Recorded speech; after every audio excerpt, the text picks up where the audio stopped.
Happy Saturday night, everybody. How are you? In a cold New York. Well, it's been cold everywhere in the Northeast. A lot of snow and just frigid temperatures. It's dangerous out there, so be careful if you're outside. So, Brian Jones, drowning in fame. He certainly did that. No pun intended. And I was a Beatle fan, still am. As you know, the Beatles were everything to me. Never a Stones fan because I think it was like being a Yankee or a Met fan when you were younger, as you couldn't be both. And then as you get older, you appreciate both. You may be much more swayed by one, but and I think that's what happened to me with the Rolling Stones. But Brian Jones is an interesting character. Louis Brian Hopkins Jones. Yeah, he was born in 1942. He died at 27 years of age in 1969, and he was one of the founders of the Rolling Stones. Initially a slide guitarist, which George Harrison loved. He went on to sing backing vocals, played a bunch of instruments actually in recordings and in concerts. Now, after he founded the Rolling Stones as a British blues outfit in 62, he gave the band its name. Now, Jones and his fellow bandmates, Keith Richards and Mick Jagger, began to take over the musical direction in the band, especially after they became successful songwriters. Now, Jones became heavily involved with drugs and alcohol, and his performance in the studio became very unreliable. He wasn't showing up. He was sloppy, couldn't read the notes, leading to a much more diminished role in the band. So for a guy that was a founding member, all of a sudden he's taking a back seat. In June 69, the Rolling Stones decided that's enough. He's holding us back, and they dismissed him. Mick Taylor, a guitarist, took his place in the group. Now, less than a month later, Jones died. He drowned in a swimming pool at his home in Cotchford Farm. It's in East Sussex. Now, his death was referenced in songs by many other bands. Pete Townsend, Jim Morrison wrote poems about it. In '89, he was inducted into the Rock and Roll Hall of Fame as a member of the Stones. Now, early on, he was born in Gloucester, and he had asthma and croup when he was young, at 4 years of age.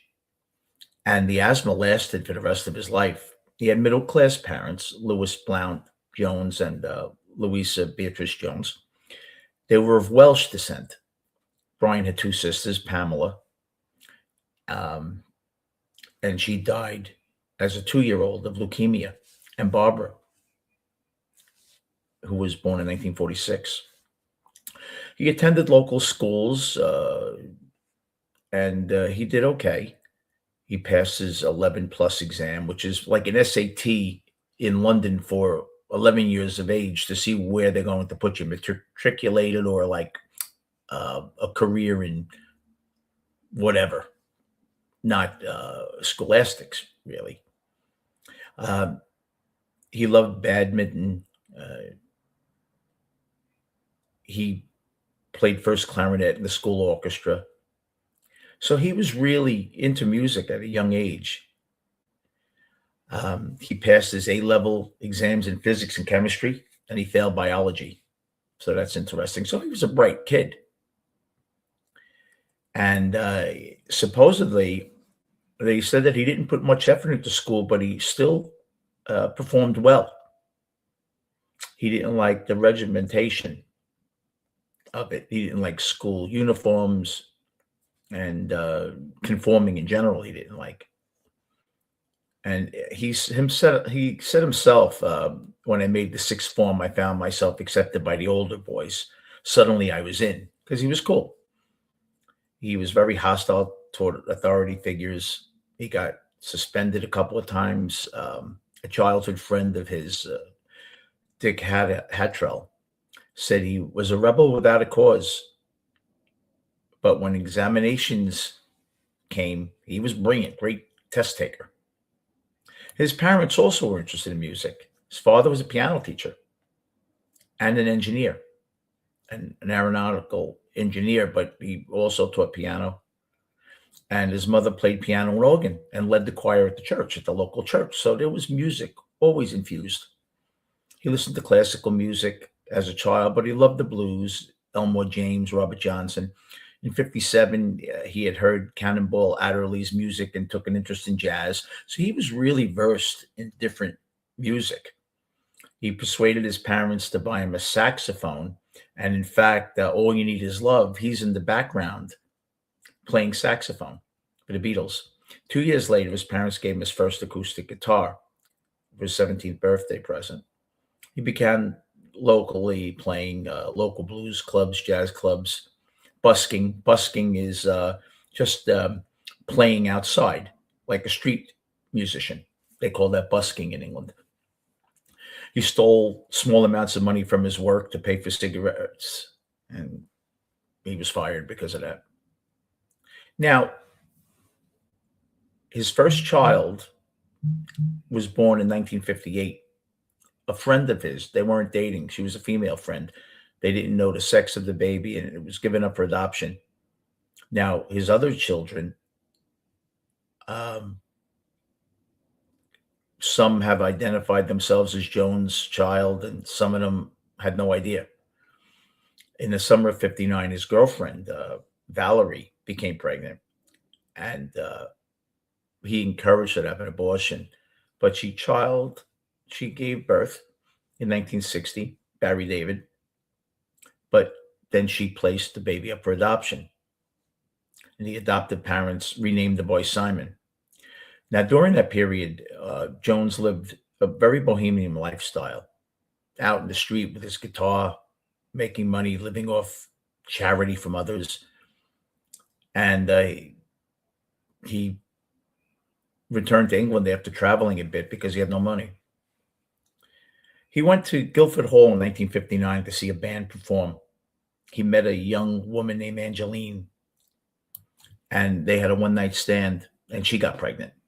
Angeline and her husband decided to raise the baby Belinda. Jones never knew about the pregnancy or the birth. He fathered a lot of kids, and I guess he never saw these women again.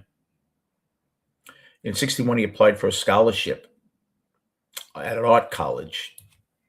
John Lennon went to art college. A lot of these guys are very, very good painters and drawers, and he was accepted.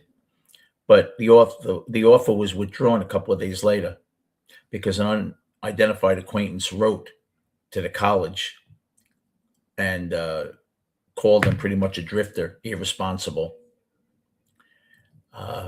Later on that year, his girlfriend Pat gave birth to a fourth unknown child. Jones moved in with them and sold his record collection to buy flowers for Pat Andrews and clothes for the newborn baby. He finally did something right. He was a womanizer. He was really a womanizer. And he dated German model Anita Pallenberg. Now, through all this side stuff, how did he form the Rolling Stones? Well, he moved to London. He became friends with Alexis Corner and future Manfred Mann singer Paul Jones, future Cream bassist Jack Bruce, and others who made up a small London rhythm and blues jazz scene. You have musicians that hang out in bars and, they hook up together and all that. He became a blues musician. And for a brief time, he called himself Elmo Lewis, and he played slide guitar. That was his basic instrument. He also started a group of Paul Jones called the Roosters. And in January 63, after they left the group, Eric Clapton took over Brian's position as the guitarist. Jones placed an advertisement called an advertisement. In England, they call it advertisement in the Jazz News, a Soho Club information sheet, which spoke to musicians pretty much, inviting musicians to audition for a new R&B group at the Bricklayer Arms pub. Pianist Ian Stewart was the first to respond. Later, Mick Jagger joined the band. Jagger and his childhood friend, Keith Richards, they had met Jones when he and Paul were playing Robert Johnson's Dust My Broom at the Ealing Jazz Club. Jagger brought guitarist Richards to the rehearsals, and Richards joined the band. Now, Jones and Stewart's acceptance of Richards and the Chuck Berry songs that they wanted to play coincided with the departure of the blues purist guitarist Jeff Bradford, who was playing with them. And Keith took over. Now, as Keith Richards tells it, he came up with the name Rolling Stones and then added the G while on the phone with the venue owner. The voice on the other end had asked, "So what are you called?" And the Best of Muddy Waters album was lying on the floor. And the track 5 on side 1, Rolling Stones Blues. So he said, Rolling Stones. And then they added the G. They played their first show at the Marquee Club in London in July of 62. And the lineup of Jagger, Richards, Jones, Stewart, bass player, Dick Taylor. He went on to play in Pretty Things. And drummer Tony Chapman. That went on. Jones, Jagger, and Richards shared a flat, an apartment, and they called it the Beautiful Dump. That's what Richards called it, in Chelsea. And they went searching for a true bassist and drummer. They settled on Bill Wyman because he had a spare Vox amp, guitar amplifier, and he always had cigarettes on him. And he had a bass guitar that he built himself. And after playing with Mick Avery, Tony Chapman, and Carlo Little, they persuaded Charlie Watts to join them. Now, Charlie Watts was considered by many musicians to be one of the better drummers in London. And he played in Blues Incorporated. He was a jazz drummer originally, and blues. He didn't like rock and roll early on. When Keith Richards brought Watts to the apartment and just started playing rock and roll stuff for him, tried to convince him. And it was interesting. Now, Jones was a multi-instrumentalist. He was proficient on many, with the albums Between the Buttons, Their Satanic Majesty's Request, Aftermath, guitars, teardrop-shaped electric guitars, produced by the Vox Company in live performances. He played a Rickenbacker, a Gibson Fender. He was all over. He favored the open E string and open Gs for tuning. That's a different way of tuning a guitar. So that's why he got that sound, and he was a terrific guitarist. He was a really great musician. Now, their manager at the time sort of financial advantages in bands writing their own songs, because Lennon and McCartney at that time were doing it. And they were playing covers, and he just thought it wouldn't sustain a band in the limelight for long. If you can't play other things, people come and hear the same songs by every band that's out there.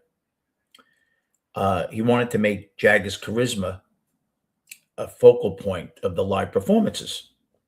So Jones saw his influence over the Stones kind of wane as the repertoire comprised fewer blues covers than he preferred, because he was a blues guy. More Jaggers and Richards originals were developing, and it still had a bluesy sound, Jagger and Richards in the beginning. Now, Oldham increased his managerial control, and that displaced Jones from another role, because he was really the creative conduit for the band. It was his baby, the band. In March 67, Anita Pallenberg, Jones's girlfriend for a couple of years, left him for Richards. Jones was violent toward women, and when they were on a trip to Morocco, and there were a lot of accounts that he was very physical, probably drunk or under the influence of drugs. There was a lot of tension Jones was later hospitalized in Morocco because of this. His substance abuse increased, his music became very sporadic, and his contributions became, and he became bored with the guitar, and he wanted exotic instruments, and he was always missing the recording sessions. Um, there was a promotional film, We Love You, by Peter Whitehead, and it was made in July of '67, Summer of Love, and he appeared very groggy and disoriented. He was probably bombed out of space. He was arrested for drug possession in '67, shortly after the Redlands bust at Richard Sussex home. Um, then they found marijuana, cocaine, methamphetamine.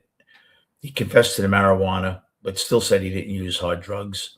Now, he attended the Monterey International Pop Festival in June '67, and he was introduced to the Jimi Hendrix Experience, which he really liked. Now, hostility started to brew though between Jones, Jagger, and Richards, and it alienated Jones further from the band. Many people said that he could be very friendly and outgoing, uh, but the band members as well had said he could be very cruel when he wanted to be. And his attitudes changed frequently, and that was probably because of the drug use. One minute he'd be caring and generous, the next he'd be looking to anger everybody. Uh, there were two sides, at least, to his personality. Um, he pushed every friendship to the limit and way beyond. I think Bill Wyman had said that. Now, Charlie Watts recalled that Jones indulged in drinking and drug taking, and he knew they weren't good for him, but he did it anyway. He felt he was strong enough to do it until he wasn't. Brian was one of those people who did everything to excess, many of the contemporaries said. And he would upset people and almost go out of his way to upset people. Now, Jones's last substantial session with the Stones occurred in 1968 when they produced Jumpin' Jack Flash and Beggar's Banquet album. His final lead guitar part was on No Expectations. We played a slide guitar to Richard's rhythm, and it was terrific. It really was good in the Rock and Roll Circus. It was really good. Now, where Jones used to play multi instruments on many tracks, now he had minor roles. He wasn't really playing with them. His last formal performance was December '68, the Rock and Roll Circus, which John Lennon performed with. It was a part circus act concert organized by the band. And it went unreleased for like 25 years because Jagger wasn't happy with the band's performance and compared it to other films like Jethro Tull's and John Lennon, The Who, Taj Mahal, and he didn't like it. And eventually it went out. So there were legal issues at this point. He was arrested, continually getting arrested, this time in May '68 for pot. He said it was left by the previous tenants, and he was on probation at the time. So he faced a long jail sentence. Back then, they weren't screwing around in England. They found him guilty, but the judge had sympathy for Jones, and instead of jailing him, he fined him 50 pounds. It's the equivalent of like 1,100 pounds now in costs. He told them, don't get in trouble again, or it's going to be really serious. So they took, they probably, he's a very, very famous figure. They had some pity for him. And his legal troubles kind of got him away from the bandmates because, they're trying to hide their own drug use. And the mood swings became too much. I can imagine being in practice, trying to practice and you're not getting anything done. And they wanted to tour the United States in '69 for the first time in 3 years, but Jones wasn't in condition to tour. And his second arrest, he couldn't get a U.S. work visa because of it. By now, he's not showing up. Richards is playing all the guitar parts. They said that he wasn't capable of making any music. He tried to play harmonica, and his mouth started to bleed. So by the time they did Let It Bleed in '69, Jones borrowed the group's Jaguar and went shopping, and the car was towed away by police. Jones had to get a chauffeur to drive him home. He crashed his motorcycle into a shop window. So he was really out of control at this point. Uh, they knew that they couldn't have him there anymore. The band's management team told Jones that he wouldn't get a work permit for the '69 U.S. concert tour because of his drug convictions. And at the suggestion of Stewart, they decided to add a new guitarist.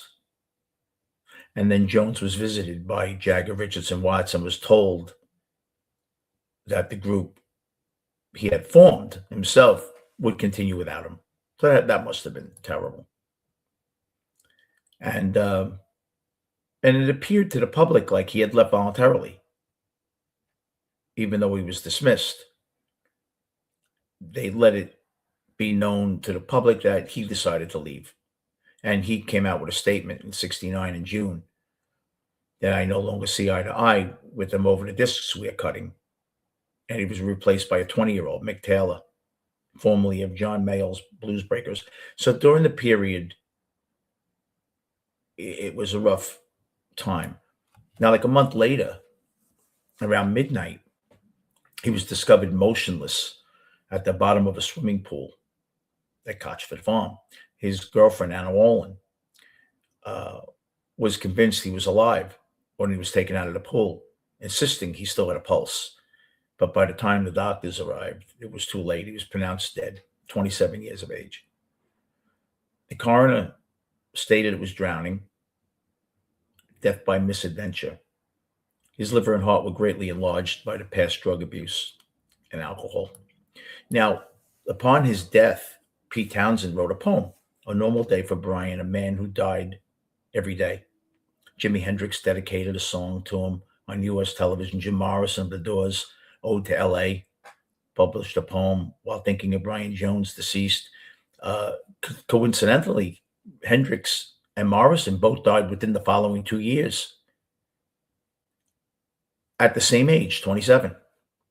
Now, on July 5th in '69, 2 days after Jones's death, the Rolling Stones had been scheduled to perform a free concert in Hyde Park in England. The concert had been promoted for weeks, and it was going to be the first public appearance by Mick Taylor as the 20-year-old guitarist. They decided that their upcoming Hyde Park performance, they would dedicate it to the memory of Jones. And at the beginning of the concert, Jagger took the stage and read excerpts from Adonais, a poem by Percy Bysshe Shelley about the death of his friend John Keats. Now, stagehands then released hundreds of white butterflies from the stage area to tribute Jones and his death. And afterwards, the band played a Johnny Winter song, I'm Yours and I'm Hers, one of Jones's favorites. And Taylor played slide guitar for it. Now, Jones was reportedly buried 10 feet deep in Cheltenham Cemetery to prevent a fan or someone exhuming the body by trophy hunters. His body was embalmed with his hair bleached white, and he was placed in an airtight silver and bronze casket. Watts and Wyman were the only Rolling Stones who attended the funeral. Mick Jagger and his girlfriend at the time, Marianne Faithfull, were traveling to Australia to begin filming Ned Kelly, and stated their contracts didn't allow them to delay the trip to attend the funeral. Hard for me to believe, but probably true, though. You know, back then, no one's thinking clearly. Now, when asked if he felt guilty about Jones's death, Jagger told Rolling Stone in '95, years later, I really don't. They felt they believed that they may have behaved in a childish way, but they were young. And in some ways, they picked on him because he was, under the influence and very easy to take shots at. He made himself a great target for that. He was a very jealous guy, very manipulative, and he was hard to deal with. And Jagger said he wasn't understanding enough of drug addiction at that time. No one knew much about drug addiction because everybody was taking it. They all knew about LSD, but no one knew the harm at that time. And people thought cocaine was good for you back then. Now, there were so many theories around his death that developed right after it. Associates of the Stones claiming to have information that he was murdered. According to a rock biographer, Philip Norman, who butchered the Beatle book because he hates John Lennon was up McCartney's ass, the murder theory would bubble back to resurface every 5 years or so. In 93, it was reported that he was murdered by Frank Thorogood, a builder who was doing construction work on the property. He was the last known person to see Jones alive, and he confessed to the murder to a Rolling Stone driver, John Kellick, who later denied it. Thorogood was dramatized in the 2005 film Stoned. Now, Thorogood allegedly killed Jones in a fight over money. He hadn't been paid. He wanted another £6,000. He was paid £18,000 for work at the Cotchford Farm home. The killing had been covered up by a senior police officer because the investigation was going so bad, and it was botched so bad by the local police that instead of embarrassment, they just covered it up. In 2009, Sussex police decided to review this case because there had been movies about it and books about it. And for the first time, after new evidence was handed to them by Scott Jones, an investigative journalist who traced many of the people who were at Brian Jones' house the night he died. The journalist uncovered police files held at the National Archives. In 2010, following the review, police stated it wouldn't be reopening the case. There wasn't enough there. It was asserted that reviewing these police crime policy records, there's no new evidence to suggest the coroner that his official death was skewed or anything like that, and misadventure was incorrect. It wasn't. They didn't know enough about it. Now, Jones's children, John and Barbara, believe that their father was murdered. Barbara appears in a 2019 documentary, Rolling Stones' Life and Death of Brian Jones, which pushes the theory of the murder. So it's crazy to think that supposedly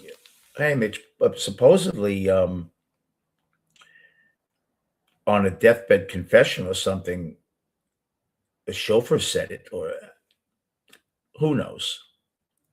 Could be. It's a sad tale. It certainly is. He was a great, great musician, very talented musician, multi-instrumentalist, formed one of the greatest bands in rock and roll history. Some will fight you tooth and nail that they are the greatest. They're certainly the longest running show on earth with rock and roll. You know, they've outlived the Beatles by 56 years. But, was it a different band when Brian Jones was in the band? Yeah, it was more bluesy. But bluesy doesn't sell on the radio. You have to be more pop friendly.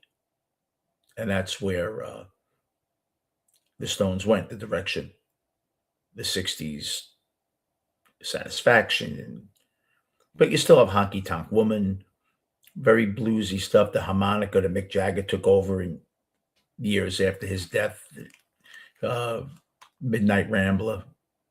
Jagger always played the solo on that. So another terrible story of a 27-year-old talented human being. Not only, let's not even say musician, human being, gone too early. And a terrible thing. But isn't death terrible? Have a wonderful evening, everybody. Thanks for tuning in.